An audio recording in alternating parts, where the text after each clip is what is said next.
All right.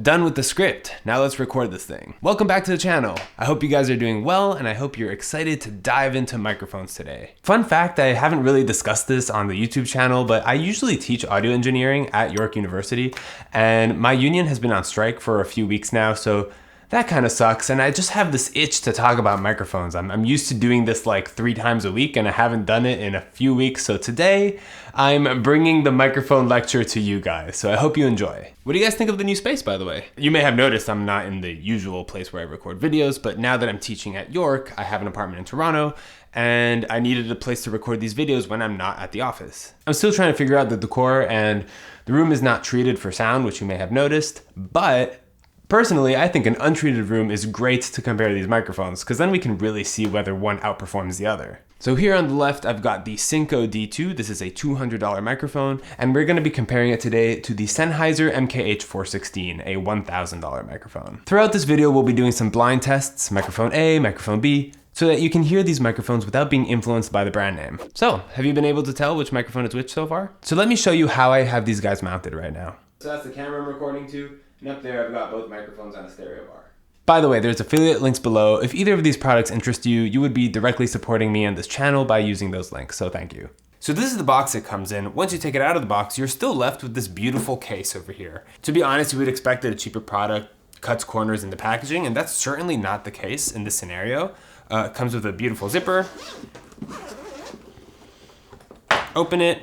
Nice red detailing on the sides. You've got the microphone, you've got the windscreen, a short XLR, which is a beautiful touch because I feel like people always forget to buy short XLRs. I have like 4 25-foot XLRs, which is just like a drag when I want to do something on the go and I just have like this long cable just hanging off the side of the camera. So that's a very nice touch with a Velcro tie, might I add. And of course, the mic clip itself with one of these adapters so that you can mount it to a boom pole. Here's a little pro tip for you guys. These adapters, they tend to have one side that has a little slat to it like that.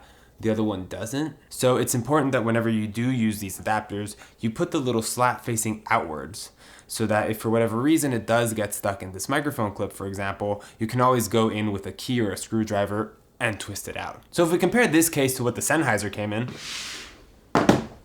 this plastic box. It's not a bad box, but if you've ever been to a recording studio, a professional recording studio, and they have these, you'll notice that these tabs, they're the first thing to go. They're always broken, and then you're carrying around a box that like doesn't latch properly, which is dangerous for these expensive microphones. On the inside, you've got some foam, windscreen, microphone. I'm currently using this microphone to record this section because the Synco is in the case. So you know what? Good on you, Synco. All this to say, I'm impressed with the packaging. Anyways, let's test these microphones outside with the windscreens. All right, and now we're outside. I'm trying to record a video while having her around, and it's very distracting, but I'm trying my best.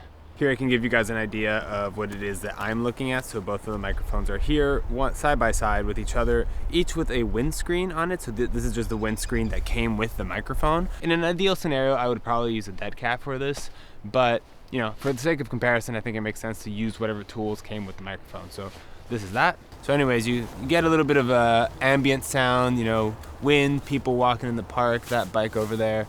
The highway is just around the corner from here. So how do I sound? Does any microphone perform particularly better than the other? All right, so for one more test, I guess, let's try to put these microphones at a distance and see how they compare to one another. So this is the last test before we head out. I'm approximately 2 meters, 6 feet away from the camera, more or less. Fortunately, it's not too windy today. Otherwise, these windscreens would certainly not be enough. But in Toronto, you really never know. Like sometimes the weather here will say 0 degrees and it's so windy that it's like -12. This is all Celsius, by the way. I realize that most of my audience is American, so I don't know why I'm saying these numbers. But to be fair, I don't know Fahrenheit. So yeah. All right, let's head back for the conclusion. And we're back at the office. So I just listened to all the recordings I did throughout the day, and I have to say I'm very impressed with the Synco D2. I'll go as far as to say that I think it sounds even better in certain instances than the Sennheiser MKH416. I was A/B testing them and I found that the D2 sounds overall a little bit warmer and almost as if it's more directional, like it has less ambience to it. It was most noticeable when I was recording in this room where I would finish talking like this, And that like reverberation that sticks in the room because the room isn't treated, it was more noticeable in the MKH416 than in the D2. Now look, there's certainly an argument to be made that the Sennheiser microphone is picking up more of the reverb tail because it's more sensitive of a microphone, and in general, you want a more sensitive microphone. That being said, these microphones are made to be used in non-studio environments, meaning non-ideal environments for audio. Film sets can be anywhere from a noisy barn to a basketball court to an amphitheater to a football stadium. Film sets can happen anywhere, and it's not uncommon that there's just like a massive generator on set or right next to the set, or that there's construction happening nearby. All of this to say, I'm just overall very impressed with the Synco D2. As far as the frequency response is concerned, I'll put both frequency responses on screen right now.